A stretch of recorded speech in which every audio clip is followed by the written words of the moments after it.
Guys welcome back to our new video. और आज की इस वीडियो में जो है हम लोग टेलविंड सीएसएस को पूरा देखने वाले हैं वन शॉट में। पूरा आज आपको हम लोग इतना मतलब टेलविंड सीएसएस के बारे में आपको मैं बता दूंगा कि आप जो है किसी भी वेबसाइट को डिज़ाइन कर सकते हैं। बस जो ज़रूरी चीज़ें हैं उनको आपको जानने की ज़रूरत है, ठीक है। तो आज की इस वीडियो में पूरा टेलविंड सीएसएस को हम लोग कवर करने वाले हैं, ठीक है। तो अगर आपको ये वीडियो पसंद आए तो वीडियो को लाइक ज़रूर करिएगा, और अगर चैनल पर अगर पहली बार आए हैं तो चैनल को सब्सक्राइब जरूर कर लीजिएगा, क्योंकि बहुत सारे लोग जो वीडियो देख के सब्सक्राइब नहीं कर रहे हैं, तो सब्सक्राइब जरूर कर लीजिएगा। तो आपके लिए मैंने कुछ जो है कुछ लिखा भी है इरेजर में, तो वो भी दिखाएंगे साथ के साथ। और चलिए पहले चलते हैं, आपको दिखाते हैं कि मैंने क्या बनाया आपको। तो यहाँ पे आप देख सकते हैं कि मैं अपने लैपटॉप की स्क्रीन पे आ चुका हूँ, और यहाँ पे eraser.io में मैंने कुछ डिज़ाइन किया है अपने तो अपने हिसाब से। सो एक मिनट गाइस, ओके। सो तो सबसे पहले तो हमारा ये क्वेश्चन है कि टेलविंड सीएसएस है क्या, व्हाट इज़ टेलविंड सीएसएस। तो टेलविंड सीएसएस का ऐसा कोई डिफिनीसन नहीं है, और आप जो है इसको कहीं मतलब आपसे कहीं वो इंटरव्यू वगैरह में पूछा जाए कि टेलविंड सीएसएस होता क्या है, तो ये जो है एक यूटिलिटी फर्स्ट अप्रोच है। यूटिलिटी फर्स्ट अप्रोच मतलब कि आप जो है इसका कोड जो है HTML के फाइल में वहीं का वहीं लिख सकते हैं। इसके लिए आपको कोई कस्टम CSS फाइल बनाने की ज़रूरत नहीं है, और इससे जो है आप बहुत ही फास्ट डेवलपमेंट करते हैं। अगर आप वेबसाइट बनाते हैं तो अगर टेलविंड CSS का यूज़ करते हैं तो इससे जो है आपको फास्ट डेवलपमेंट होता है। साथ में अगर देखा जाए तो रिस्पॉन्सिवनेस में भी बहुत ज़्यादा हेल्प होता है। रिस्पॉन्सिव करने के लिए हमें बहुत सिंपल प्रॉपर्टी लगाना होता है, और आसानी से जो है हमारी वेबसाइट जो है रिस्पॉन्सिव हो जाती है, ठीक है। तो टेलविंड सीएसएस का कोई मतलब डिफिनीसन नहीं है। अगर मैं आपको डिफिनीसन दिखाऊं तो गूगल कर लेते हैं कि what is Tailwind CSS, and देखते हैं कि क्या ये मुझको दे रहा है, ठीक है। Tailwind so what is Tailwind CSS के, तो ये क्या देखो, ये एक जो है यूटिलिटी फर्स्ट फ्रेमवर्क है, CSS का फ्रेमवर्क है, ओके। जो हमें प्रोवाइड करता है प्री डिफाइंड क्लास को, जिसको कि हम डायरेक्टली अपने HTML में यूज कर सकते हैं अपनी वेबसाइट को स्टाइलिंग करने के लिए, ठीक। एंड एनी कस्टम CSS, और हमें कोई भी कस्टम CSS फाइल की ज़रूरत नहीं है, ठीक है। इससे जो है हम अपनी वेबसाइट को फास्ट और क्विकली डिज़ाइन क्रिएशन करते हैं, ठीक है। तो इसमें कुछ एक्सप्रेशन दिया है कि यूटिलिटी फर्स्ट है, no custom CSS required, rapid development है, स्केलेबिलिटी है, कस्टमाइजेशन भी इसमें होता है, रिस्पॉन्सिवनेस भी इसमें बहुत फास्ट होता है। तो बस आपको टेलविंड CSS मतलब यहीं जानना कि यहीं होता है, ठीक है। अब चलिए थोड़ा सा हम लोग टेलविंड CSS के सेटअप के बारे में जान लेते हैं। तो टेलविंड CSS का सेटअप जो है मैं रिएक्ट के थ्रू करने वाला हूं। तो अगर आपको रिएक्ट का टेलविंड CSS का सेटअप नहीं देखे हैं तो पीछे एक वीडियो बनाया है, वो आप जाके देख सकते हैं, वहाँ डिटेल वीडियो है। इस वीडियो में भी मैं बताऊँगा कि कैसे जो है आपको टेलविंड CSS को सेटअप करना है अपने रिएक्ट के साथ। पर ये वीडियो थोड़ा सा फास्ट होगा उस वीडियो से। उस वीडियो में मैंने जो है अच्छे से एक्सप्लेन करके सब कुछ बताया है, तो आप जाके वो ज़रूर वीडियो देखिएगा, ठीक है। तो चलिए पहले इंस्टॉलेशन करके आते हैं, फिर आपसे मिलते हैं, ठीक है। तो इंस्टॉलेशन करने के लिए सबसे पहले मैं एक ये फाइल बना लिया हूँ टेलविंड CSS का। अब मैं इसको जो है अपने विजुअल स्टूडियो कोड में ओपन कर लेता हूँ, ठीक है। सो यहाँ से मैंने विजुअल स्टूडियो को इस फाइल को ओपन कर लिया है। अब यहाँ से हमें क्या करना है, इस पर क्लिक करके ओके, यहाँ पे क्लिक करके और ऊपर देखेंगे तो टर्मिनल का ऑप्शन दिखेगा, तो हम टर्मिनल के ऑप्शन पे क्लिक करेंगे और न्यू टर्मिनल पर क्लिक कर देंगे, ठीक है। अब जैसे ही न्यू टर्मिनल पर क्लिक करेंगे तो यहाँ पे आप लोग देख सकते हैं कि हमारा जो है टेलविंड CSS का हम लोग फाइल में है। तो सबसे पहले जो है टेलविंड का सेटअप करने से पहले सबसे पहले हमें रिएक्ट का सेटअप करना पड़ेगा। तो रिएक्ट के सेटअप करने के लिए वो जो फर्स्ट लाइन होती है जो आपको याद होनी चाहिए, या आपको याद नहीं है तो आप जो है रिएक्ट की वेबसाइट पे जा सकते हैं और वहाँ से वो लाइन को कॉपी करके, मतलब वो कमांड को कॉपी करके ला सकते हैं, जिससे कि टेलविंड रिएक्ट JS का फोल्डर स्ट्रक्चर पूरा बनता है, ठीक है। तो मैं यहाँ से रिएक्ट पे गया, लर्न पे गया, एंड देन इंस्टॉलेशन पे गए कि ओके। तो गाइस अगर आपको नहीं मिल रहा है ना तो आप यहाँ पे सर्च भी कर सकते हैं वीट, वीट का इंस्टॉलेशन, तो ये वीट वाला दे देगा हमको इंस्टॉलेशन। तो आप लोग देख सकते हैं कि जो वीट में हम लोग रिएक्ट में जो है वीट है, इसको यूज करके हम लोग बनाएंगे, तो उसका जो है कमांड यहाँ पे दे दिया है। तो मुझे यहाँ से बस इतना कॉपी करना है कि npm create वीट और @latest, इसको मैं कॉपी कर लेता हूँ यहाँ से। ठीक, कॉपी करने के बाद जाना है अपने ये विजुअल स्टूडियो कोड में, और यहाँ पे आपको जाके ये कमांड को पेस्ट करना है। ठीक, अब इस कमांड को पेस्ट करने के बाद स्पेस देना है और डॉट लगाना है। डॉट क्यों लगाते हैं? डॉट इसलिए लगाते हैं क्योंकि सारा इंस्टॉलेशन जो है मैं चाहता हूँ कि टेलविन CSS के फाइल में हो, इसके अलावा कोई मुझे दूसरा फाइल इसके अंदर फोल्डर बनाने की ज़रूरत ना पड़े, सारा कुछ इंस्टॉलेशन इस सेम फाइल के अंदर ही हो। इस वजह से जो मैं जो है डॉट लगाऊंगा। ठीक है, अब एंटर प्रेस करूँगा तो कुछ टाइम लेगा, और अब मुझसे कुछ पूछेगा इंस्टॉलेशन के बारे में, तो मैं कहूँगा कि मैं रिएक्ट यूज करने वाला हूँ। ठीक है, और रिएक्ट में भी जावास्क्रिप्ट यूज करने वाला हूँ। तो इसने मुझे दे दिया, और दो कमांड बोला है करने के लिए, पहला npm इंस्टॉल और दूसरा npm run dev. npm install से जो भी इनिशियल पैकेजेज है वो आपके इस फोल्डर में आपके डाउनलोड हो जाएंगे। तो मैं पहले npm आई कर लेता हूँ। इंस्टॉल को आई से भी आप कर सकते हैं, बहुत ही सिंपल है।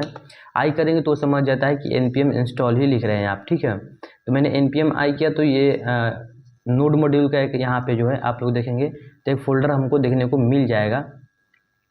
इसको मैं थोड़ा सा आपको बढ़ा लेता हूँ इस तरह से। तो यहाँ पे आप लोग देख सकते हैं कि एक नोड मॉड्यूल का फाइल आ गया है, और ये इंस्टॉलेशन जो इनिशियल में पैकेजेज हैं वो हमारे इंस्टॉल भी हो गया है। ठीक, अब हमें क्या करना है, टेलविन CSS का सेटअप करना है। उसके लिए हमें क्या करना है, अपनी वेबसाइट पे जाना है, मतलब क्रोम में जाना है, और यहाँ पे सर्च करना है Tailwind CSS। Okay, Tailwind CSS को आपको इसे सर्च करना है। ठीक, और सर्च करने के बाद जो फर्स्ट वाली वेबसाइट दिखेगी इसको आपको ओपन कर लेना है। ओपन करने के बाद आप जब इस पर जाएंगे तो यहाँ पे गेट स्टार्टेड का एक बटन दिखेगा, आपको इस पर क्लिक करना है, गेट स्टार्टेड पे। आप जैसे ही गेट स्टार्टेड पे क्लिक करेंगे ये इंस्टॉलेशन का पेज आपके सामने दिख जाएगा, जहाँ पे बहुत सारी फ्रेमवर्क हैं। आप इसको CDN के थ्रू भी यूज कर सकते हैं। CDN का मतलब कि स्क्रिप्ट फाइल को कॉपी करना है, और सिंपल आपको जो है अपने इंडेक्स वाले index.html में जाके इसके आपके हेडर में जाके पेस्ट कर देना है। ठीक, और सिंपल आप इसको अब यूज करना स्टार्ट कर देंगे। लेकिन यहाँ पे हम लोग वीट का यूज कर रहे हैं, तो अभी वीट से देखते हैं।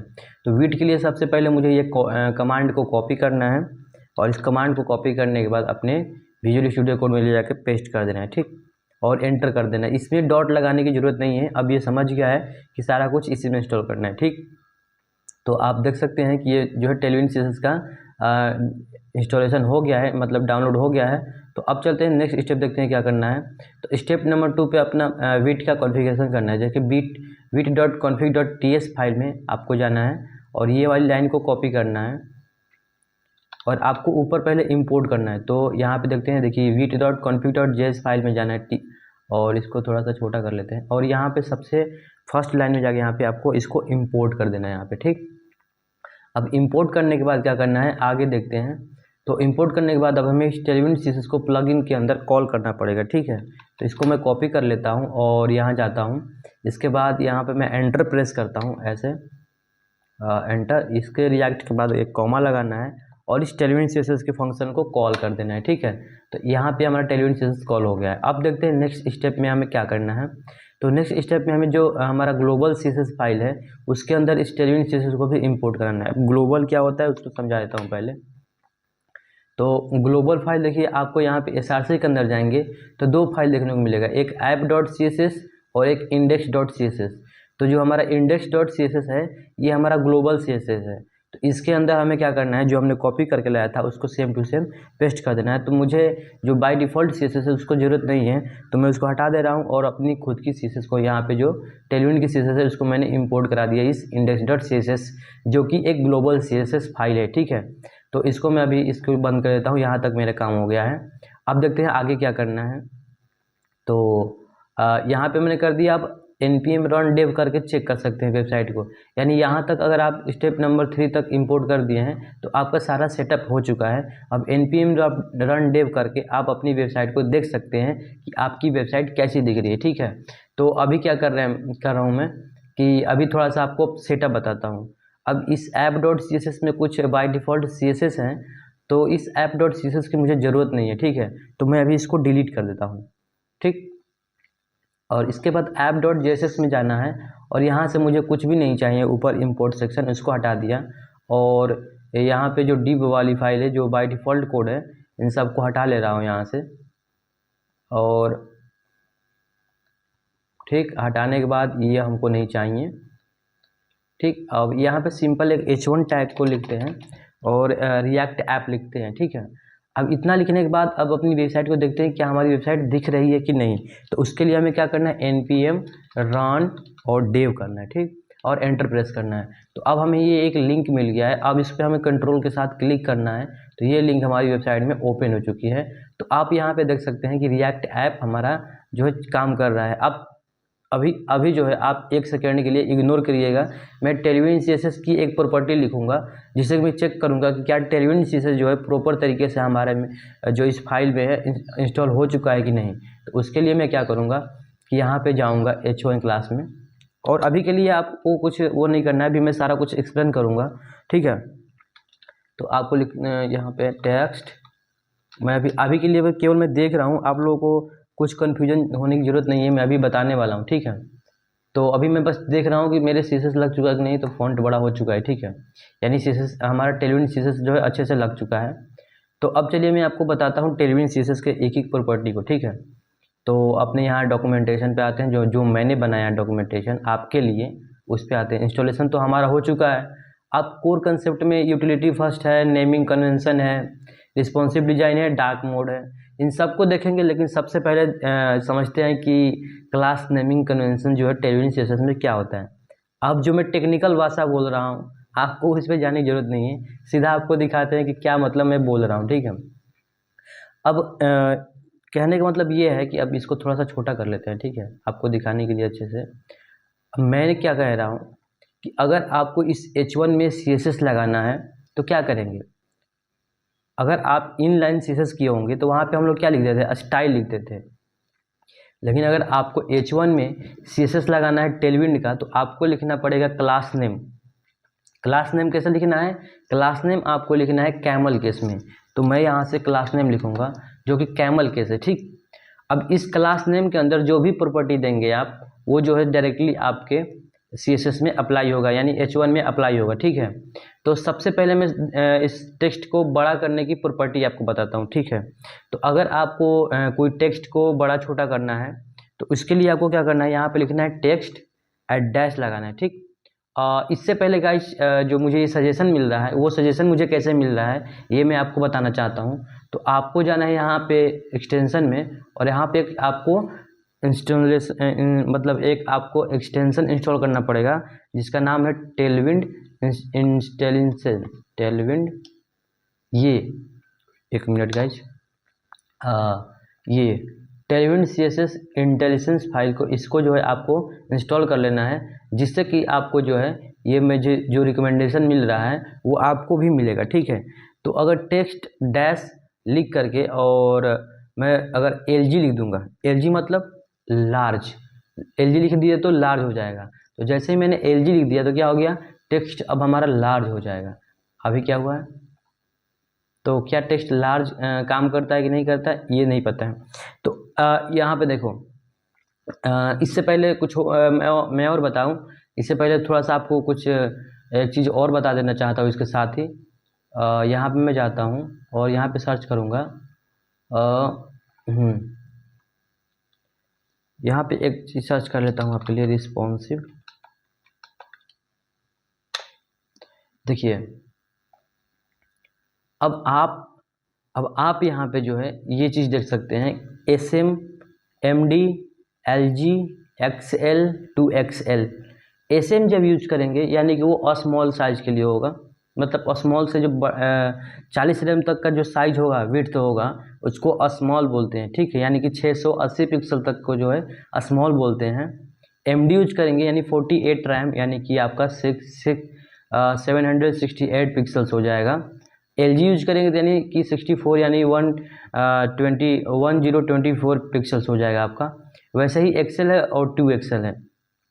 तो जब हम लिखेंगे text dash XL 2XL 3XL, तो उस हिसाब से जो है हमारा टेक्स्ट का साइज बड़ा छोटा होगा। ठीक, तो चलिए आपको दिखाते हैं। तो मैंने लिखा टेक्स्ट और यहाँ पे लिखा XL।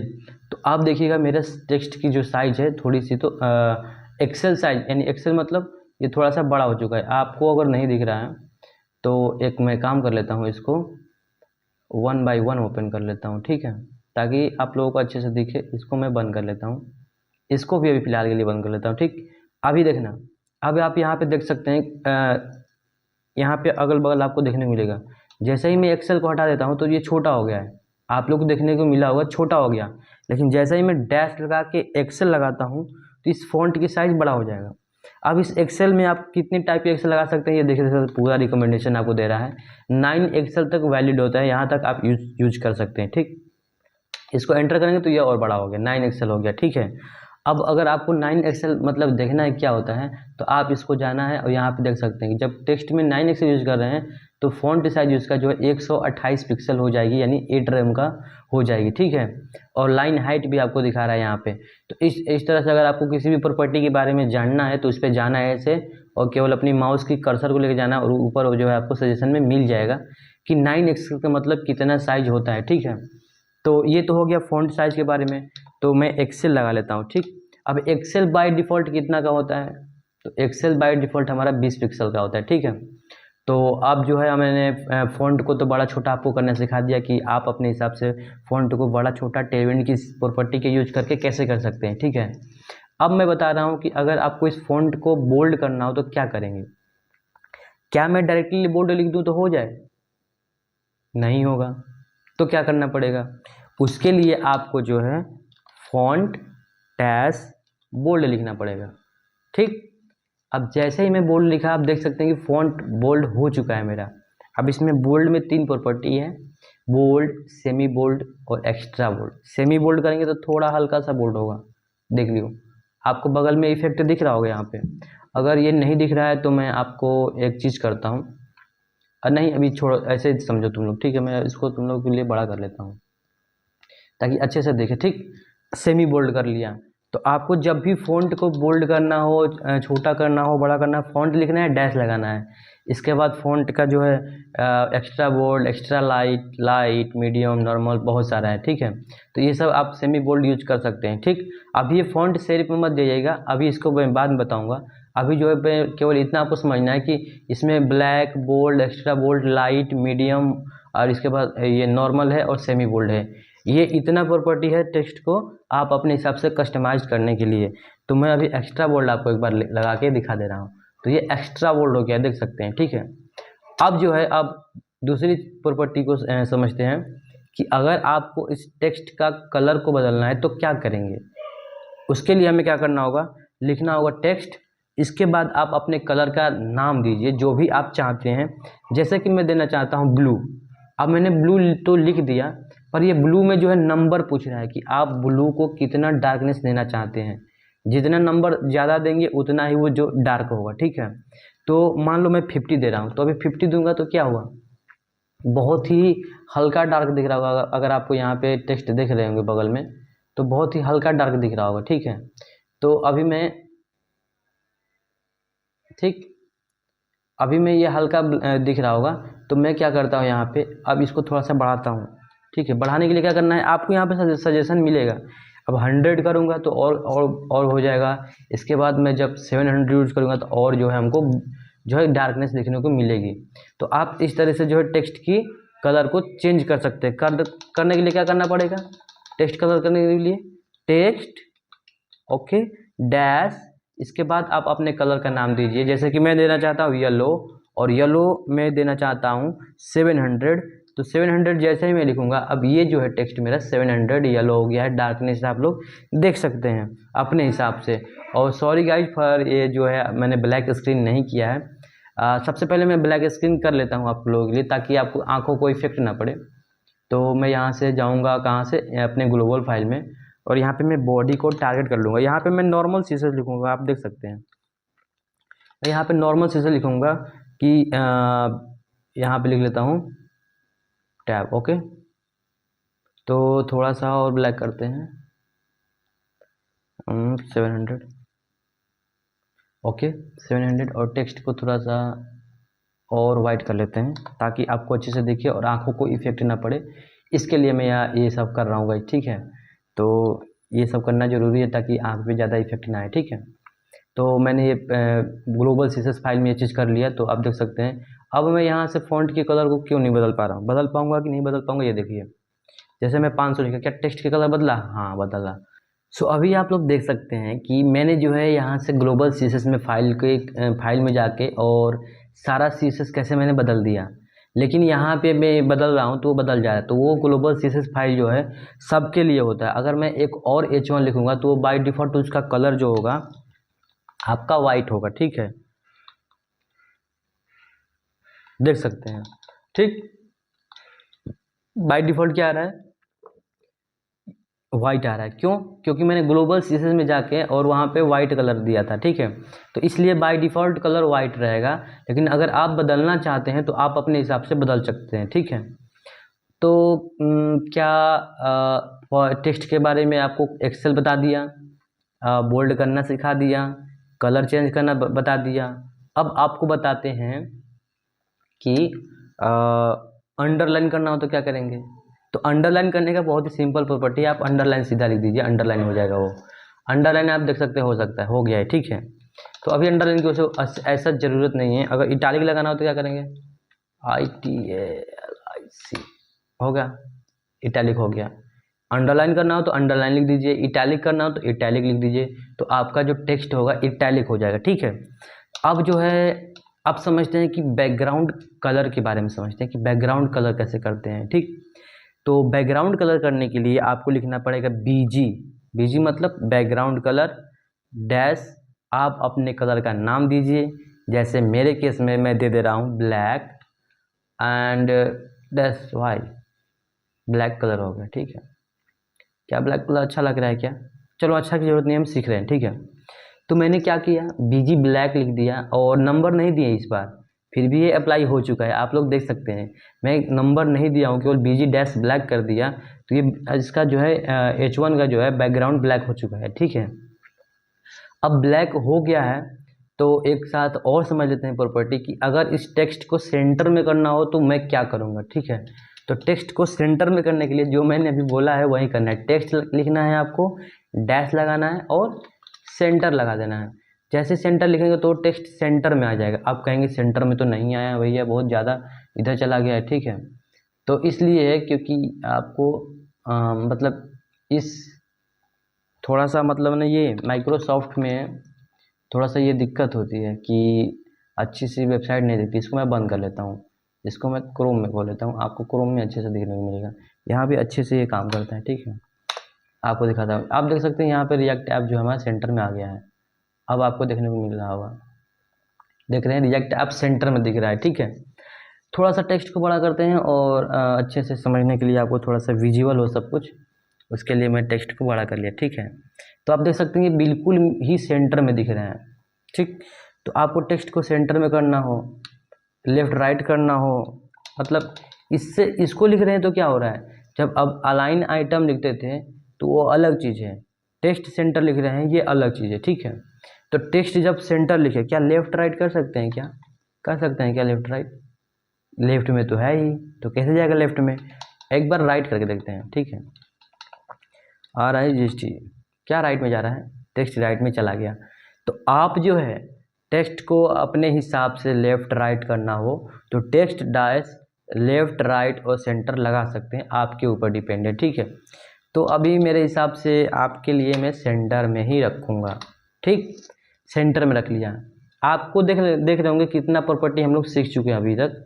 टेक्स्ट डैश 4 एक्सेल की, यानी कि टेक्स्ट को बड़ा साइज करना, छोटा साइज करना, टेक्स्ट के जो है विड्थ मतलब कि फॉन्ट बोल्ड करना, इटैलिक करना, अंडरलाइन करना, टेक्स्ट के कलर बदलना, बैकग्राउंड कलर बदलना, ये सारा हम लोग सीख चुके हैं। अब जो है टेक्स्ट सेंटर लेफ्ट राइट करना सीख गए।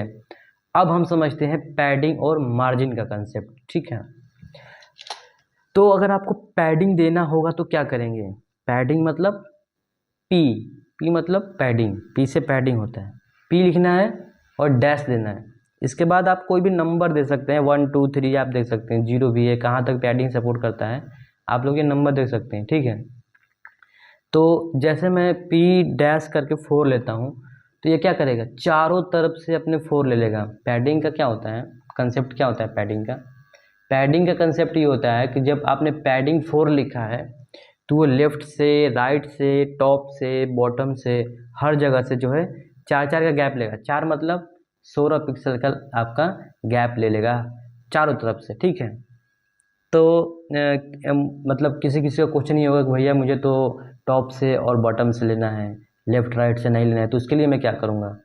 तो अगर आपको टॉप बॉटम से लेना है तो आपको यहाँ पर केवल PY करना पड़ेगा, यानी PY एक्सिस पे कितना आपको गैप चाहिए, ठीक। PY एक्सिस पे कितना गैप चाहिए वो चीज़। तो कहेंगे भैया कुछ इफेक्ट तो दिखा नहीं। इफेक्ट क्यों नहीं दिखा? क्योंकि मैंने टेक्स्ट सेंटर लिखा है। अभी मैं इस टेक्स्ट सेंटर को हटा दूँ तो तब जाके आपको देखने को मिलेगा कि PY जो है केवल टॉप से और बॉटम से लिया है, लेफ़्ट राइट से नहीं लिया, क्योंकि टेक्स्ट हमारा लेफ़्ट राइट में सटा हुआ है। अगर मैं यहाँ पे फिर से अगर आपको P4 करके दिखाऊँ तो आप देख सकते हैं ये लेफ़्ट से भी लिया है, टॉप से भी लिया है, इधर से भी लिया है और राइट से भी लिया है। चारों तरफ से अपने 4-4 का पैडिंग लिया है। लेकिन जब PY कर देते हैं तो केवल Y एक्सिस पे ही ले रहा है, ठीक। अब वैसे ही अगर आपको X एक्सिस पे लेना हो तो X एक्सिस के लिए PX4 भी लिख सकते हैं। तो अब आप देख सकते हैं कि केवल ये X एक्सिस पे ले रहा है, Y एक्सिस पे बिल्कुल भी नहीं ले रहा है, ठीक है। तो आप कह सकते हैं क्या हम एक बार में एक ही लगा सकते हैं? ऐसा नहीं है। मैंने PX पे 4 लिया और PY पे मुझे ज़्यादा लेना है तो मैं क्या करूँगा, PY लिख दूँगा, 6 लिख दूँगा। तो PY पे क्या ले लेगा, अब ये 6 ले लेगा, यानी X एक्सिस पे 4 और Y एक्सिस पे 6 का इसने गैप ले लिया। 6 मतलब कितना होता है, 24 पिक्सल। 24 पिक्सल का टॉप और बॉटम से गैप ले लिया है और लेफ़्ट राइट से 16 पिक्सल का गैप ले लिया है।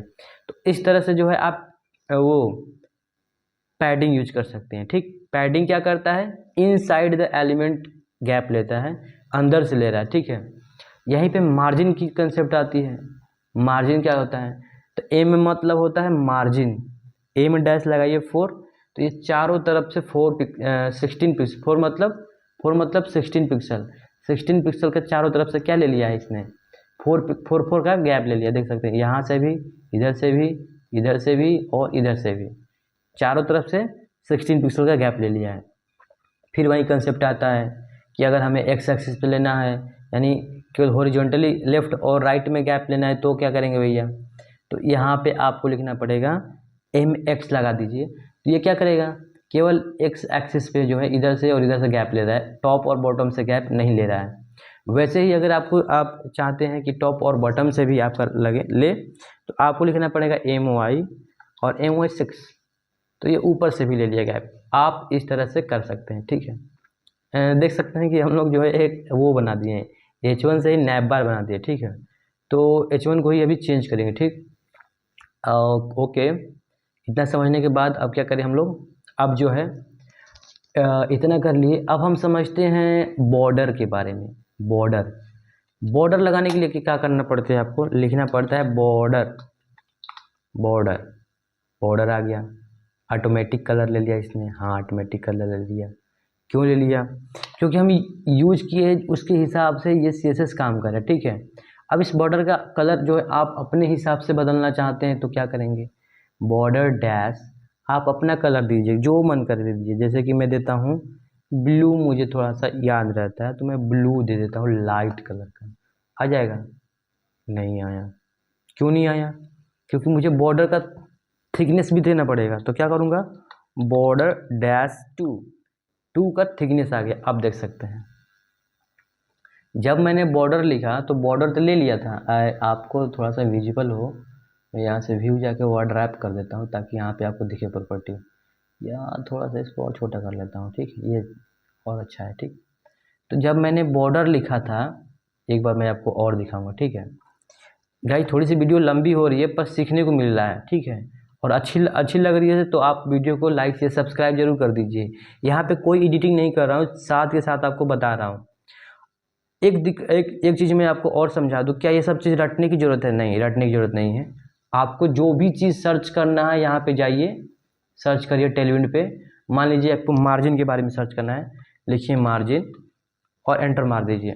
अब आप लोग मार्जिन के बारे में कंसेप्ट देख सकते हैं, एम पी पी एक्स सारा कुछ देकर रखा है, ठीक है, एम ऑटो। अब और करेंगे तो और देखना पड़ेगा, ये सारा प्रॉपर्टी आप जो है टेलविंड सीसेस के प्रॉपर्टी पे जाके देख सकते हैं, ठीक है। और अगर आपको पैडिंग चाहिए तो पैडिंग के बारे में भी पूरा यहाँ पे भर भर के आपको यहाँ पे देखने को मिल जाएगा सारा कुछ, ठीक। वैसे ही अगर आपको बैकग्राउंड कलर के चाहिए तो आप बीजी लिख जाइए, बैकग्राउंड भी आपको देखने को मिल जाएगा यहाँ पे अलग अलग तरह के बैकग्राउंड लिखने के लिए बीजी बैकग्राउंड कलर आपको देखने को मिल जाएगा। देखिए इस तरह से आप बैकग्राउंड कलर बदल सकते हैं, बहुत ज़्यादा आपको प्रॉपर्टी देखने को यहाँ पे मिल जाएगा। आप लोग यहाँ से सारा कुछ देख सकते हैं, रटने की ज़रूरत नहीं है, मैं कुछ भी रटा नहीं हूँ, ठीक है। मैं जो है प्रैक्टिस किया हूँ, इस वजह से मुझे याद है। आप भी जब प्रैक्टिस करेंगे तो आपको बार बार डॉक्यूमेंटेशन देखना नहीं पड़ेगा, लेकिन जब आप बिगिनर हैं, कहीं भी फंस रहे हैं, तो आप जाके जो है टेलविंड सीसेस पे जाके आप लोग देख सकते हैं, ठीक है। मेरा कहने का सिंपल मतलब ये है, ठीक। तो मैं क्या बता रहा था, बॉर्डर बता रहा था। जब मैंने बॉर्डर लिखा, बॉर्डर, तो इसने जो है बाय डिफ़ॉल्ट बॉर्डर तो इसने बाय डिफ़ॉल्ट लिया था बॉर्डर। क्यों नहीं ले रहे भैया, बॉर्डर BORDER बॉर्डर अब नहीं ले रहा है सॉरी क्यों नहीं ले रहा यार, चलो कोई बात नहीं। आपको बस इतना कंसेप्ट समझना है कि बॉर्डर लिखने के बाद आपको जो है उसकी थिकनेस को बताना पड़ता है। तो मैं कह रहा हूँ थिकनेस मेरा 2 रहेगा, ठीक। तो बॉर्डर की थिकनेस तो 2 हो गई, पर बॉर्डर का कलर भी होना चाहिए ना कोई। तो मैं बॉर्डर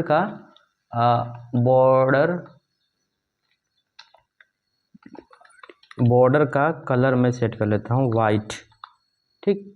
तो ये वाइट कलर का हो जाना चाहिए। तो अच्छा, बॉर्डर ही गलत लिख रहा हूँ मैं, बॉर्डर, ओके, बॉर्डर। तो देख सकते हैं बॉर्डर का थिकनेस 2 है और उसका बॉर्डर जो है वाइट है, ठीक है। अब समझते हैं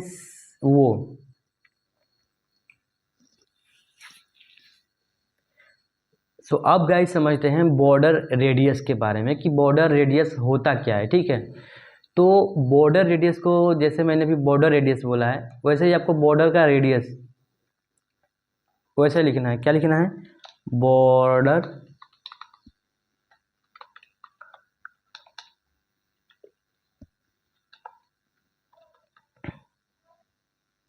क्या मैं सही लिख रहा हूँ, नहीं लिख रहा हूँ, क्यों? क्योंकि आप जब भी बॉर्डर रेडियस यूज करेंगे तो आपको क्या करना है, राउंडेड लिखना है, ठीक। राउंडेड कितना चाहते हैं, MD, LG, SM, XL, 2XL, 4XL, full, उस हिसाब से जो है उसका जो है बॉर्डर रेडियस लगेगा। यहाँ पे मैं आपको एक बार और बता दूँ, मैंने जो गलती की किस वजह से की, क्योंकि मैं आपको बता रहा हूँ तो मैं CSS में चला गया था, ठीक है। अभी मैं आपको बता रहा हूँ कि बॉर्डर रेडियस जब लगाना होगा तो बॉर्डर रेडियस के बाद हम लोग क्या लिखते थे CSS में, राउंडेड, वहाँ पे पिक्सल देते थे, ठीक है। यहाँ पे क्या करना पड़ेगा हमको, बस लिखना पड़ेगा राउंडेड लिखे, हल्का सा कर्व हुआ होगा, हल्का सा कर्व देख सकते हैं यहाँ पे। एक बार मैं और दिखाऊंगा यहाँ देखिएगा, इस पे देखिएगा आप लोग, ठीक है। जब मैं राउंडेड हटाता हूँ तो देखिए यहाँ से क्या हुआ, और जब मैं राउंडेड लगाऊंगा कर्व देखिए। अब इस कर्व को आप अपने हिसाब से जो है बढ़ा सकते हैं, घटा सकते हैं, ठीक है। अगर मैं MD लिखूंगा तो और ज़्यादा हो गया, LG लिखूंगा तो और ज़्यादा हो गया, XL लिखूंगा तो और ज़्यादा हो गया, 4XL लिख दिया तो और ज़्यादा हो गया। तो इस तरह से जो है आप राउंडेड लगाने के बाद डैश लगा के उसकी आप लोग जो है कर्वनेस को बढ़ा घटा सकते हैं। अब अगर आप लोगों का ये क्वेश्चन है कि अगर आपको फुल इसको करना है तो क्या करेंगे, तो आपको राउंडेड फुल लिख देना है, देख सकते हैं चारों तरफ से फुल कर्व हो चुका है, ठीक है। अब यहाँ पे आप को बॉटम से करना है तो बॉटम वाला आप लोग देख सकते हैं। अगर आपको कहीं डिजाइन वगैरह बनाना हो तो क्या मैंने लिखा है, राउंडेड B मतलब बॉटम फुल। अच्छा, टॉप करना हो तो क्या करेंगे, टी लिख देने हो जाएगा, टॉप से हो गया। ओके, राइट लिख दूंगा तो राइट से हो गया। ओके, वैसे ही लेफ्ट लिख दूंगा तो राउंडेड लेफ्ट से हो गया। तो इस तरह से जो है अगर आपको कहीं डिजाइन वगैरह बनाना हो तो आप इस तरह से राउंडेड प्रॉपर्टी का यूज कर सकते हैं। ठीक है, बहुत ही ज़्यादा मतलब टेलविड सीरीज बहुत ही ज़्यादा आसान है, इसमें कोई आपको दिक्कत परेशानी सहने की जरूरत नहीं है। तो मैंने राउंडेड बता दिया आप लोगों को, बॉर्डर बता दिया, margin, padding, background colour, text का कलर, फॉन्ट का thickness, font bold, semi bold, और आपका जो है फॉन्ट की साइज को बढ़ाना घटाना सिखा दिया। अब थोड़ा सा एडवांस करते हैं। ठीक है, अब एक डिव लेके और उसको यूज करते हैं। ठीक, चलिए उसको बताते हैं आपको। ओके, तो सारा कुछ क्लीन हो चुका है। अब मैं एक डिव लूँगा। ठीक, डिव ले लिया और इसमें ले लेता हूँ मैं H1 माई रिएक्ट ऐप। ओके, अब इस डिव की प्रॉपर्टी लगाते हैं। ठीक है, तो क्या लिखेंगे, सबसे पहले इसे लगाने के लिए क्लास नेम, क्लास नेम लिख दिया। अब इस क्लास नेम को पहले तो डिव की मुझे एक प्रॉपर्टी देनी है। ठीक है, डिव की मैं एक प्रॉपर्टी देता हूँ। क्या, डिव की प्रॉपर्टी को मैं ये दूंगा कि हाइट और विड्थ इसका चेक करूँगा। उससे भी पहले मैं ये चेक करूँगा कि ये कितना बाय डिफ़ॉल्ट हाइट और विड्थ को ले रहा है। ठीक है, तो क्या करूँगा, बैकग्राउंड कलर लगा दूंगा तो मुझे ये बता देगा कि ये भाई साहब कितना जो है स्पेस अभी तक ऑक्यूपाई किए हैं, अभी जो है हाइट और विड्थ कितना लिए हैं। ठीक है, अभी जो है मेरा उसकी वजह से को पायलट की वजह से सजेशन मिल रहा है, तो येलो डैश 500। तो देख सकते हैं ये बाय डिफ़ॉल्ट जो है पूरी विड्थ को ले रहा है, और जितना टेक्स्ट है उसके हिसाब से ही ये क्या कर रहा है, हाइट ले रहा है।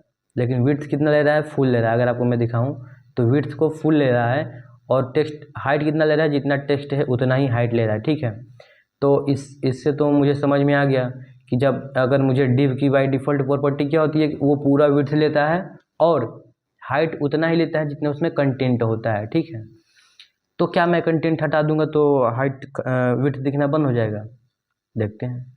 हाँ, अगर डिव के अंदर कोई कंटेंट नहीं रहेगा तो क्या होगा, वो कुछ नहीं दिखेगा। कहने का मतलब अगर आपके पास एक कंटेनर है, कंटेनर का मतलब एक बॉक्स है, तो उस बॉक्स में अगर आप देखेंगे तो खाली दिखेगा, अगर जब तक से उसमें कोई सामान को आप रखेंगे नहीं। ठीक है, तो मैं अगर इसको ऑन करता हूँ तो ये मुझे दिखने लगा कि हाँ ये चीज़ है और इसका इतना जगह लिया है ये। ठीक है, तो अब मैं इस डिव की जो हाइट और विड्थ को चेंज करना चाहता हूँ तो क्या करूँगा, तो उसके लिए मैं क्या करूँगा, एज डैश लगाऊंगा, और इसके बाद जो है आप लोग अपने हिसाब से हाइट इसको दे सकते हैं। जैसे मैंने 16 लिखा तो 16 लिखा तो इसने कितना ले लिया, 64 पिक्सल ले लिया इसने। अगर वैसे ही मैं यहाँ पे 28 लिख दूँ तो 26 भी काम कर रहा है। अगर मैं 46 लिख दूँ तो 46 भी ले रहा है। ठीक है, तो अभी के लिए हाइट इतना रखते हैं और विड्थ को छोटा करते हैं। ठीक, विड्थ को छोटा करते हैं, एक कार्ड बनाने की कोशिश करते हैं। ठीक है, इसका यूज करके तो विड्थ डैश, और विड्थ को भी मैं लेता हूँ 46 ताकि ये वो बन जाए, एक कार्ड के जैसा बन जाए। तो हाइट को भी 46 ले लिया और विड्थ को भी 46 ले लिया।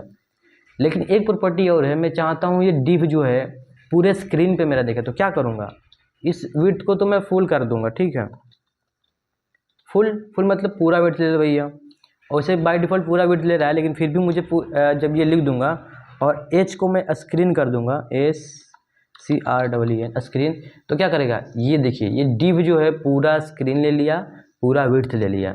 तो अगर आपको किसी डिव को पूरा स्क्रीन और भी विड्थ का बनाना है तो एच स्क्रीन करना पड़ेगा और विड्थ फुल करना पड़ेगा, तो पूरा 100 VH का हाइट ले लेगा और पूरा 100 व्यू हाइट का जो है आपका विड्थ ले लेगा। तो इस तरीके से आप चेंज कर सकते हैं। लेकिन फ़िलहाल जो है मैं अभी जो है 46 लिख रहा हूँ और विड्थ को भी,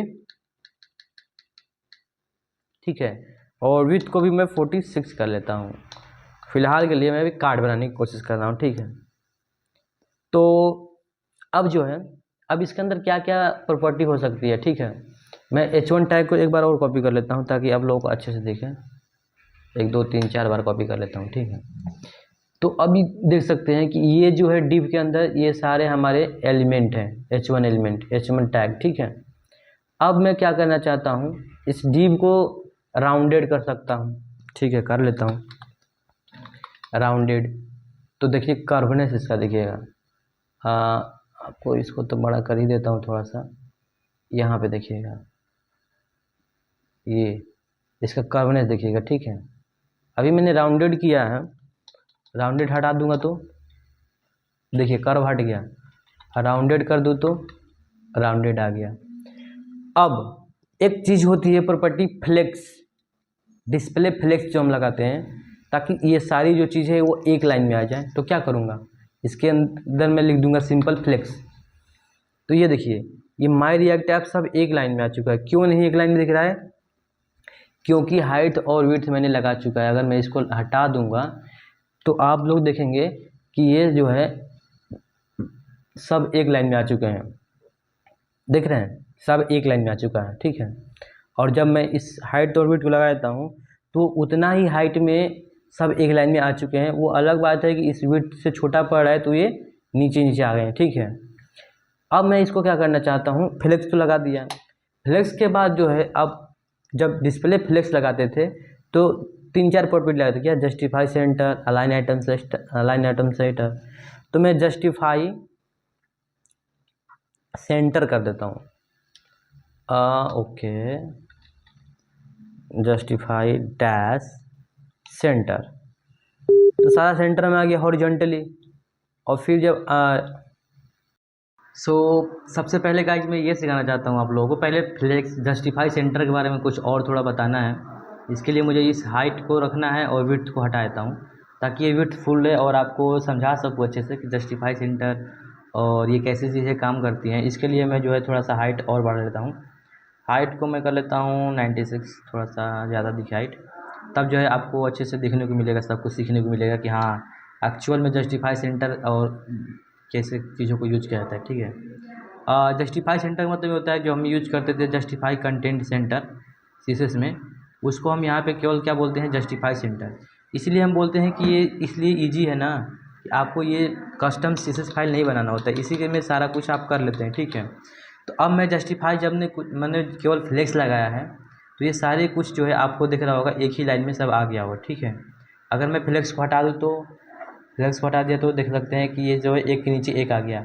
लेकिन जब मैं फ्लेक्स लिख दे रहा हूँ, यहाँ पे देख सकते हैं, जब मैं यहाँ पे फ्लेक्स, जब मैंने यहाँ पे फ्लेक्स लिख दिया, ओके एक मिनट, तो जब मैंने यहाँ पे फ्लेक्स लिख दिया तो देख सकते हैं कि ये सारा कुछ जो है एक लाइन में आ चुका है। तो जस्टिफाई सिखाने से पहले मैं गैप सिखाता हूँ, ठीक है, कि अगर इसमें गैप लेना हो तो क्या करेंगे।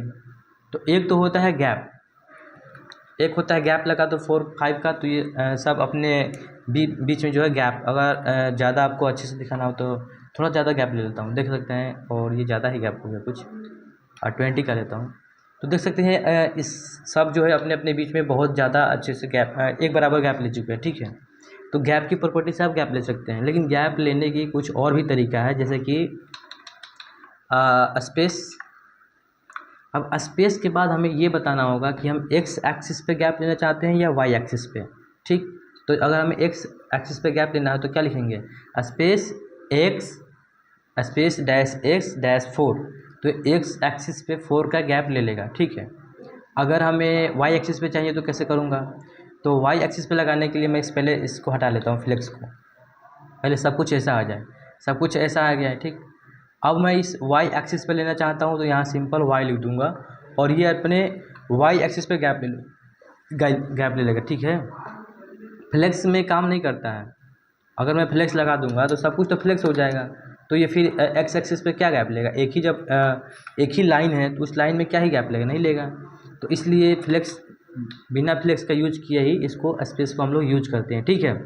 तो इस तरह से जो है आप स्पेस डैश वाई डैश 4 को यूज कर सकते हैं, ठीक। तो अब चलिए अब समझते हैं जस्टिफाई कंटेंट सेंटर और अलाइन आइटम सेंटर के बारे में। बाकी स्पेस की प्रॉपर्टी को आप लोग याद रखिएगा, ठीक है, कि स्पेस की प्रॉपर्टी को हम लोग दो तरीके से लगाते हैं, एक तो एक्स एक्सिस पे, एक वाई एक्सिस पे, और एक है हमारा गैप की प्रॉपर्टी, जो हम गैप डायरेक्टली लगा के यूज कर सकते हैं, गैप और डैश करके हम लोग डायरेक्टली कर सकते हैं, ठीक है। तो अब चलिए अब जस्टिफाई सेंटर के बारे में बताता हूँ, फ्लेक्स के बारे में कुछ बताता हूँ, ठीक है। तो यहाँ पे मुझे लिखना है फ्लेक्स, एक मिनट, मैंने कुछ गलत लिखा है क्या, फ्लेक्स।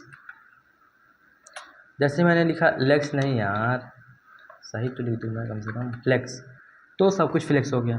फ्लेक्स के बाद मैं गैप लगा लेता हूँ, गैप इज़ 4 हो गया।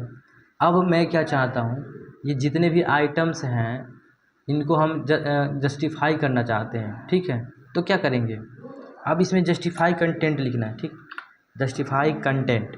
अब इसमें बहुत सारी प्रॉपर्टी है, एक तो इवनली, एक आइटम सेंटर, एक बिटवीन, एक अराउंड, सबको समझेंगे, ठीक है। पहले समझते हैं जस्टिफाई सेंटर करने में क्या हो जाएगा। हॉरिजॉन्टली क्या हो जाएगा, सारे आइटम क्या आ जाएंगे, सेंटर में आ जाएंगे, ठीक है, जस्टिफाई सेंटर करने पे। और जस्टिफाई बिटवीन करूँगा तो क्या होगा, BETWEEN, जस्टिफाई बिटवीन कर दूंगा तो क्या होगा, ये सारे आइटम जो है पूरा विड्थ लेके और अपने बीच में जो है इक्वल इक्वल गैप ले लेंगे जस्टिफाई बिटवीन से। अगर अराउंड करूँगा तो क्या होगा,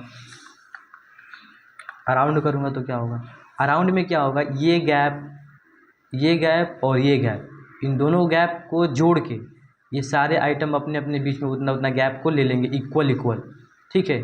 ये गैप और ये गैप को जब ऐड करेंगे, जितना गैप होगा वो गैप इन सब के बीच में आ जाएगा, ठीक है। तो स्पेस अराउंड ऐसे लगता है। अब ये बचा जस्टिफाई अराउंड हो गया। इवेनली क्या होता है, इवेनली भी वही होता है कि अपने अपने बीच में सब इक्वल स्पेस ले लेगा। देख सकते हैं कि सब यहाँ भी स्पेस उतना ही होगा, यहाँ भी स्पेस उतना ही होगा, वहाँ भी स्पेस, सब में स्पेस क्या होगा, इक्वल स्पेस होगा, ठीक है, जस्टिफाई इवेनली से। तो अभी मैं जस्टिफाई सेंटर लिखूँगा तो क्या होगा, सारा कुछ सेंटर में आ गया, ठीक। इसके बाद अगर मुझे वर्टिकली सेंटर में लाना है, हॉरिजॉन्टल सेंटर करने के लिए मैंने क्या किया, जस्टिफाई सेंटर। अगर हमें वर्टिकली सेंटर करना हो तो क्या करेंगे, आइटम्स डैश सेंटर, और आइटम सेंटर लिखने से क्या होगा, इस सब कुछ सेंटर में आ गया है। इस डिव के, इस ये जो मैंने डिव के अंदर ये जो एलिमेंट लिया था ये सब क्या आ गया है, सेंटर में। अगर मैं एक लूँ तो और अच्छे से समझ में आएगा कि देखिए ये रिएक्ट ऐप आपका सेंटर में आ गया है। तो क्या मैं विड्थ लगाऊंगा तो भी सेंटर में रहेगा, विड्थ लगाऊंगा तो सेंटर में रहेगा क्या, हाँ तभी भी सेंटर में है, ठीक। तो आप इस तरीके से इसको कर सकते हैं सेंटर में। अब एक बात और आती है कि मुझे इस डिव को ही यहाँ पे लाना है सेंटर में, तो क्या करूँगा, अगर इस डिव को मुझे सेंटर में लाना है तो मैं इस डिव को Ctrl+X कर लेता हूँ, एक अंदर एक और डिव बनाता हूँ। इस सारे डिव का मतलब हमें बीच में करना है, तो क्या करूँगा, मैं एक डिव बनाया और इस डिव के अंदर जो भी मैंने वो कार्ड बनाया था उसको पेस्ट कर दिया। अब इस डिव के सेंटर में लाने के लिए मैं क्या करूँगा, यहाँ पे इसको क्लास नेम ऐड करूँगा। कैसे, क्लास नेम, और मुझे इसमें क्या करना पड़ेगा, पहले फ्लेक्स का मतलब फ्लेक्स हो गया, यानी सारा एक सेंटर में आ जाएगा, ठीक है। इसके बाद जस्टिफाई सेंटर, आइटम सेंटर, और स्क्रीन दे दूंगा इसका, ओके। जस्टिफाई सेंटर कर लेता हूँ, जस्टिफाई सेंटर, जिससे कि हॉरिजॉन्टली सेंटर में आ जाएगा। एक मिनट, जस्टिफाई सेंटर, ओके। तो क्या हुआ, जस्टिफाई सेंटर किए, ठीक। अभी एक चीज़ है कि क्या, क्यों ये यहाँ पे बीच में नहीं आया, क्यों नहीं आया, एक बार समझते हैं इसका बैकग्राउंड कलर लगा के। अगर जब कभी भी आपको समझ में ना आए कि एलिमेंट हमारा क्यों नहीं आ पा रहा है, तो आप इस तरह से बैकग्राउंड कलर इसको यूज कर लीजिए, ठीक है। और फिर देखिए कि क्यों नहीं आ पा रहा है, ठीक है। तो मैंने ऐसा किया तो क्या हुआ, ये जो डिव है हमारा, ये डिव जो है हमारा इस बड़े वाले डिव के अंदर रैप है, ठीक। फॉर्मेट डॉक्यूमेंट करके दिखाऊँ अगर, तो ये बड़े वाले डिव के अंदर रैप है। क्या है इसके अंदर दिक्कत, फ्लेक्स तो मैंने लगा दिया, जस्टिफाई सेंटर लगा दिया, तो क्या हुआ, हॉरिजॉन्टली सेंटर में जाना चाहिए था पर नहीं गया। ऐसा क्यों नहीं गया, क्या इसमें विड्थ का कोई दिक्कत है, विड्थ में फुल करके देखो क्या आ जाएगा, विड्थ फुल। अच्छा, मैंने बैकग्राउंड कलर लगाया तो आप लोग समझ सकते हैं कि विड्थ तो फुल लिया ही है। स्क्रीन हाइट हटा देता हूँ तब देखता हूँ क्या होता है, तो भी सेंटर में नहीं आ रहा है। क्या दिक्कत है इसमें, सेंटर क्यों नहीं आ पा रहा है। तो सेंटर ना आने के कारण मैं एक बार चेक करता हूँ कि कहीं मैंने स्पेलिंग मिस्टेक तो किया है क्या। हाँ, इसमें स्पेलिंग मिस्टेक किया, जस्टिफाई में, जस्टिफाई सेंटर, ओके, मैंने स्पेलिंग मिस्टेक किया था शायद, हाँ। अब क्या करूँगा, मैं इसकी हाइट को स्क्रीन कर दूँगा ताकि ये पूरा स्क्रीन ले ले, जिससे कि मेरा सारा एलिमेंट क्या आ जाए, बीच में आ जाए, ओके। Now good. अच्छा लग रहा है। तो मैंने क्या गलती किया था यहाँ पे, जस्टिफाई सेंटर का जो मैंने स्पेलिंग मिस्टेक किया था, ठीक है। हाइट को स्क्रीन, ये थोड़ा सा गंदा लग रहा है ना, इसको थोड़ा सा कलर बदलते हैं यार, चमक रहा होगा आंखों पे आप लोगों के। ओके, ओहो ये तो और चमक रहा है थोड़ा सा, और इसको कर लेता है 900। Okay, actually this is nice. So आप लोग देख सकते हैं कि ये जो है सेंटर में आ चुका है। अब इसमें आपको जितना भी कार्ड बनाना है बनाइए, सब सेंटर में आएगा। ओके, तो एक मिनट में इस कार्ड को ही कॉपी कर लेता हूँ, यहाँ से ऐसे गया, कंट्रोल शिफ्ट और एंटर एंटर एंटर करते गया, कार्ड देखिए कॉपी हो रहा है। अब देखिए, अब मैंने एक 2-4 कार्ड एक साथ ले लिया है, तो क्या दिक्कत है मेरा बताओ। इसमें ये दिक्कत है कि इस कार्ड के बीच में गैप नहीं है, तो गैप लेने के लिए मैं क्या बताया हूँ, आप गैप की प्रॉपर्टी ले सकते हैं यहाँ पे, गैप डैश 6। तो ये क्या करेगा, कार्ड अपने बीच में 6 का गैप ले लिया है, ठीक। अब मैं क्या चाहता हूँ कि जब मैं इसको छोटा करूँ तो क्या हो, ये सारे एक हॉरिजॉन्टल में आ जाए। तो मैं क्या करूँगा इसके लिए मैं क्या करूँगा यहाँ पे, कि यहाँ पे फ्लेक्स को रैप कर दूँगा, रैप। ये सिंपल सिंपल बता रहा हूँ, यहाँ पे अभी मैं कोई आपको रिस्पॉन्सिव नहीं सिखाया हूँ। रिस्पॉन्सिव की आगे वीडियो आपको अभी मैं बताऊँगा वीडियो में, आप लोग बने रहिए। अब फ्लेक्स रैप से क्या होगा कि जैसे जैसे वेट बढ़ा रहा हूँ तो एक लाइन में आ गया, थोड़ा सा छोड़ करता हूँ दूसरे लाइन में आ गया, छोट करता और अभी 2, फिर 2, अब इससे ज़्यादा और छोट करूँगा तो अब ये सारे एक लाइन में आ जाएंगे, ठीक है। तो रिस्पॉन्सिव का ये तरीका नहीं है, रिस्पॉन्सिव का तरीका मैं आपको आगे बताऊंगा इस वीडियो में। अभी मैं सिंपल ये बता दिया कि इस तरह से करेंगे तो हमारा जो है कोई भी आइटम छोटा बड़ा नहीं हुआ, एक साइज़ का हुआ, आप लोग देख सकते हैं साइज़ के हिसाब से अपना एलिमेंट को एडजस्ट कर रहा है, ठीक है। तो आई थिंक जो है इतना अगर आप जानते हैं ना, तो किसी भी वेबसाइट को डिजाइन कर सकते हैं। और अब आगे जो है आपको ये बताता हूँ कि कैसे जो है रिस्पॉन्सिव कर सकते हैं चीज़ों को आसानी से। हम इतना ही प्रॉपर्टी को यूज करेंगे और आपको जो है वो रिस्पॉन्सिव बना के दिखाएंगे वेबसाइट को, ठीक है। तो चलिए अब सीखते हैं कि रिस्पॉन्सिव कैसे डिजाइन किया जाता है, किसी भी वेबसाइट को आप रिस्पॉन्सिव कैसे बना सकते हैं, कैसे, ठीक है। तो गाइज मैं अपने Eraser.io में आ चुका हूँ और यहाँ पे कुछ समझाना है आपको, तब जाके मैं जो है आपको रिस्पॉन्सिव डिज़ाइन करना सिखाऊंगा। और रिस्पॉन्सिव डिज़ाइन करना बिल्कुल ईजी है, सबसे पहले समझना ज़रूरी है।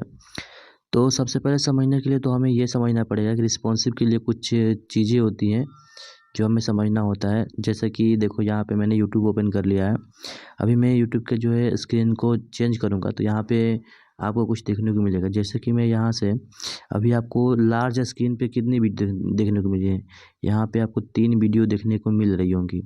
लेकिन जैसे जैसे मैं इसका हाइट को छोटा करूँगा, मतलब साइज़ को छोटा करूँगा, तो आप देखिएगा वीडियो का मतलब वीडियो छोटा होगा और साथ में वीडियो जो 3 दिख रही थी, आप देखिए पहले तो ये साइड बार आपका हाइड हो गया, और जैसे ही मैं और छोटा करूँगा तो वीडियो जो है 3 जो वीडियो दिख रही हैं वो वीडियो 2 दिखने लगेंगी। तो देखिए अब यहाँ पे इस ब्रेक पॉइंट पे जो है वीडियो 2 दिखने लगी है। अब ऐसे ही मैं जब छोटा करूँगा और छोटा करूँगा तो एक और ब्रेक पॉइंट आएगा जहाँ पे हमारी केवल सिंगल वीडियो देखने को मिलेगी। तो ये कैसे हो रहा है, इसको कैसे रिस्पॉन्सिव हम लोग कर सकते हैं, ये सिंपल जो है 4 से 5 प्रॉपर्टी में टेलविंड के आप कर सकते हैं। आप अभी यहाँ पे देख सकते हैं केवल एक दिख रहा है, तो आप ये चीज़ कैसे कर सकते हैं ये हम आपको सिखाने वाले हैं कि कैसे जो है स्क्रीन की विड्थ चेंज हो रही है और नंबर ऑफ़ वीडियो आपका यहाँ पे रो में चेंज हो रहे हैं। इसके लिए सबसे पहले जो है आपको टेलविंड सीरीज़ में जाना है और 2-4 प्रॉपर्टी है उसको समझना पड़ेगा कि ब्रेक पॉइंट होता क्या है, ठीक है।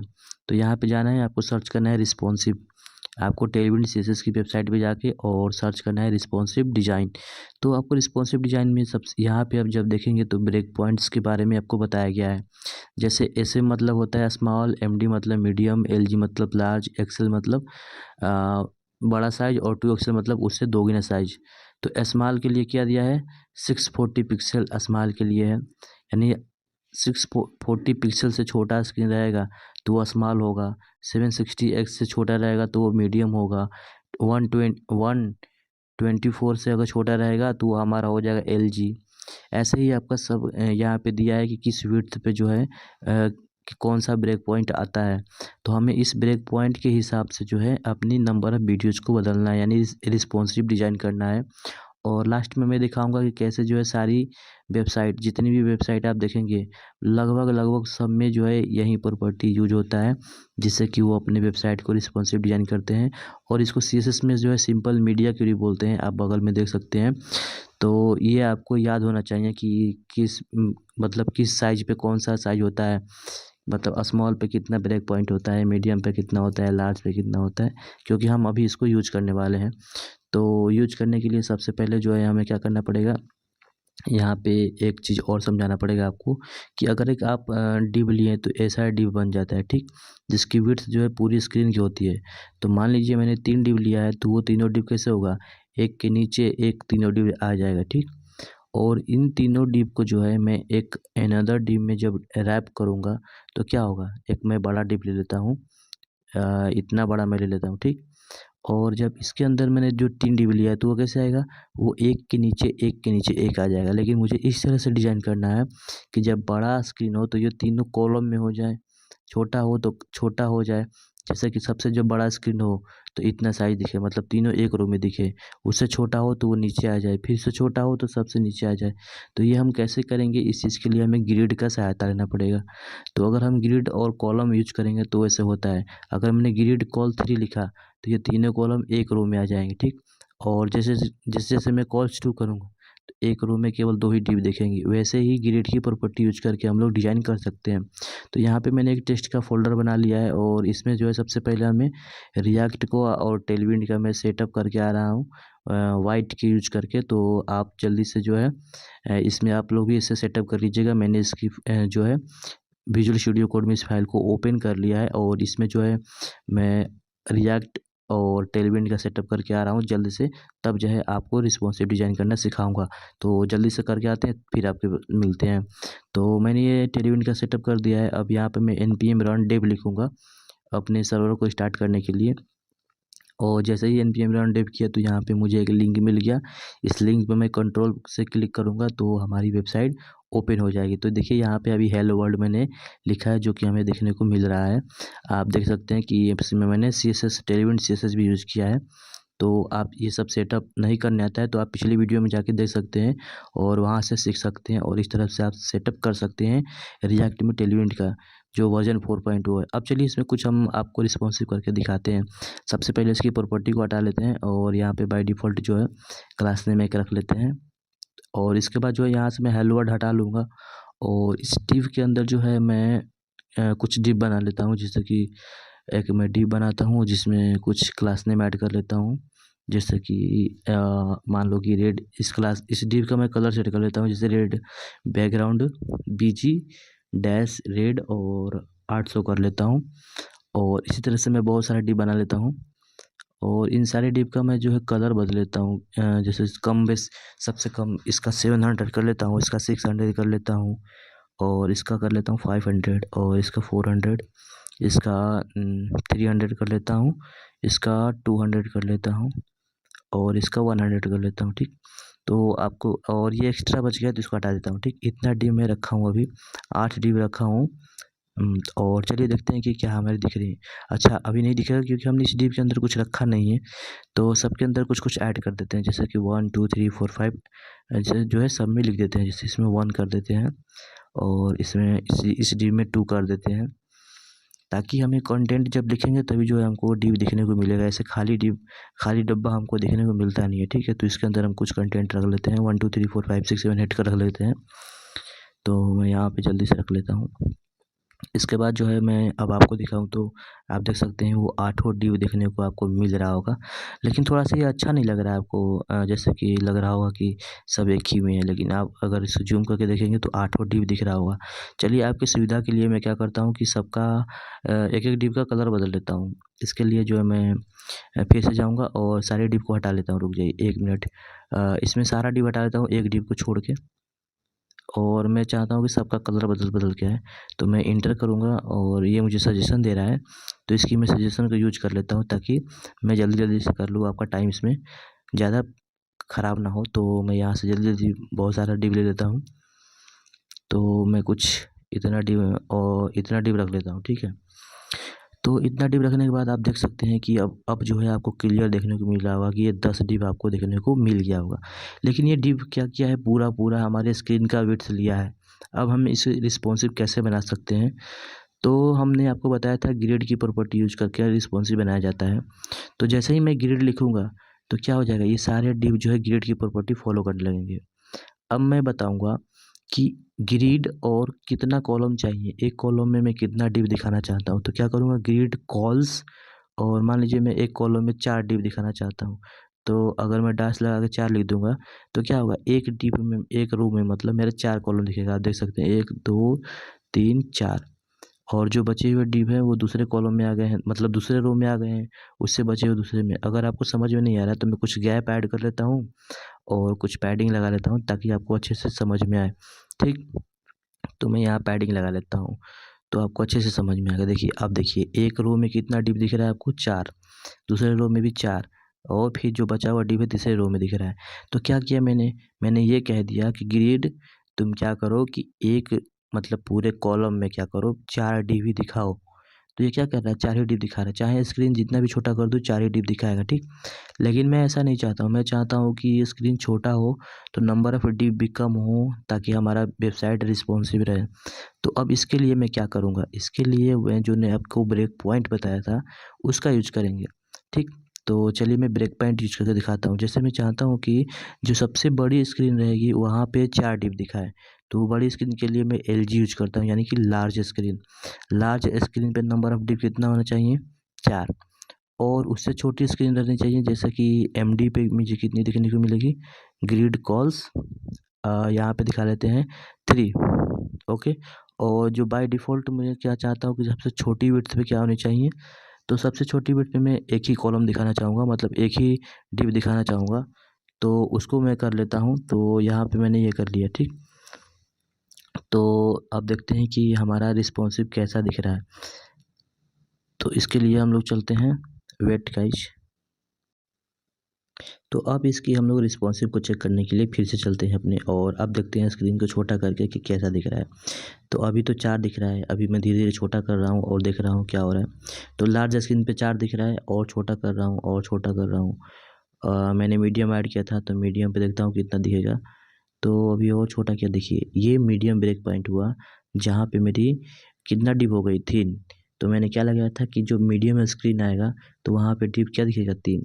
अभी मैं एक चीज़ ऐड कर लेता हूँ, मीडियम जो मैंने यहाँ पे ऐड किया है उसकी वजह से 3 दिख रहा है। यहाँ पे और छोटा करके पहले आपको दिखा देता हूँ, तब जाके एक चीज़ और बताना है आपको। और छोटा करूँगा तो 3 के बाद सीधा क्या दिखेगा, सबसे जो बाय डिफ़ॉल्ट मैंने लगाया था ग्रिड कॉल्स 1 जो होता है स्मॉल विड्थ, तो वहाँ पे 1 दिखाता था। लेकिन दिक्कत क्या हो रही है कि मैं भी चाहता हूँ कि जब से ये इतना बड़ा है तो मैं चाहता हूँ 2 इसमें डिप दिखा दें। तो उसके लिए हम क्या करेंगे कि जब हमारी स्मॉल साइज़ होगी एसएम, वहाँ पे हम कॉलम्स क्या दिखाएँगे, 2। लेकिन सबसे पहले जो है आपको अच्छे से डिप समझ में आए इसके लिए मैं इसको थोड़ा कार्ड के डिज़ाइन दे देता हूँ। तो कार्ड बनाने के लिए मैं क्या कर दूँगा, थोड़ी-सी मैं सब में पैडिंग ऐड कर लेता हूँ। जैसे कि मैं सब में पैडिंग 10 ऐड कर लेता हूँ, जिससे कि आपको समझ में आएगा कि एक कार्ड की तरह अच्छा लगेगा आपको देखने में भी। तो आप देख सकते हैं कि 3 के बाद सीधा आपको क्या देखने को मिल रहा है, 1। लेकिन मैं ये नहीं चाहता हूँ, कि मैं चाहता हूँ कि स्मॉल विड्थ हो तो वहाँ पे कम से कम 2 डिप अभी दिखाए।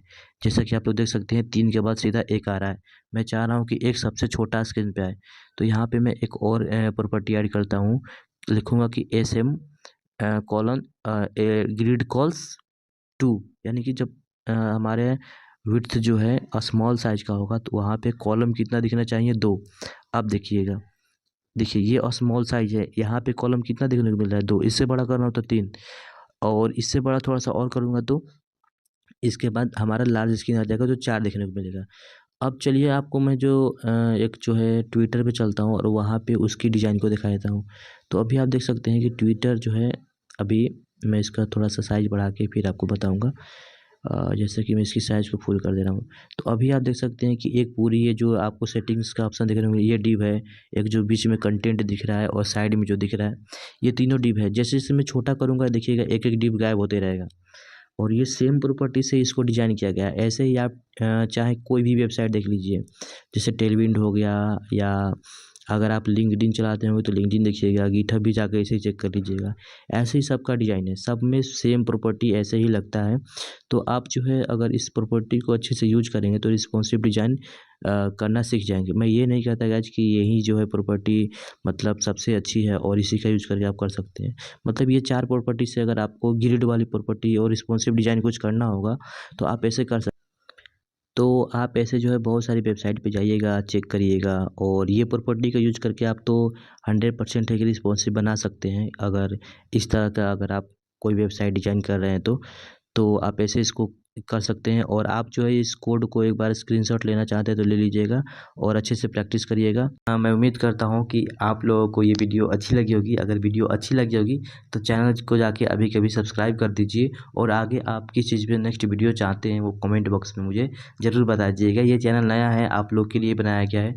तो मैं उम्मीद करता हूँ कि आप लोग का जो भी डाउट है, जो भी आप चाहते हैं, वो नीचे कमेंट बॉक्स में बताएंगे और मैं उस पर आप लोगों के वीडियो आपकी प्रॉब्लम को सॉल्व करने की पूरी कोशिश करूँगा। और आप लोग जो है हमारे व्हाट्सएप चैनल को ज्वाइन कर सकते हैं, जहाँ पे जो है हम अलग अलग तरह के टिप्स एंड ट्रिक्स को भी शेयर करते हैं। सो वीडियो को देखने के लिए बहुत बहुत धन्यवाद।